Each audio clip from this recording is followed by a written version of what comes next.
তুমি কোথা থেকে দেখছো বলো তো? কোথা থেকে দেখছো?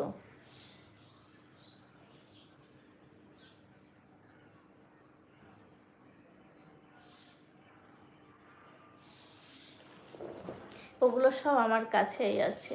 আমি এমন কোনো কাজ করিনি সেটা আমার মান সম্মান, বিবেক, বৈরাগ্য সব নষ্ট হবে। ঠিক আছে? আমি যথেষ্ট বুদ্ধিমান, আমি কিন্তু অতটা খারাপ নই।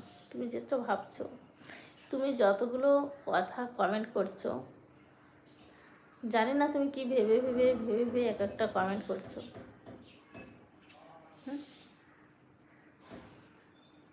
খুব ভালো, ভালো থেকো, সাথে থেকো। আমার লাইভে জয়েন্ট হওয়ার জন্য অনেক অনেক ধন্যবাদ।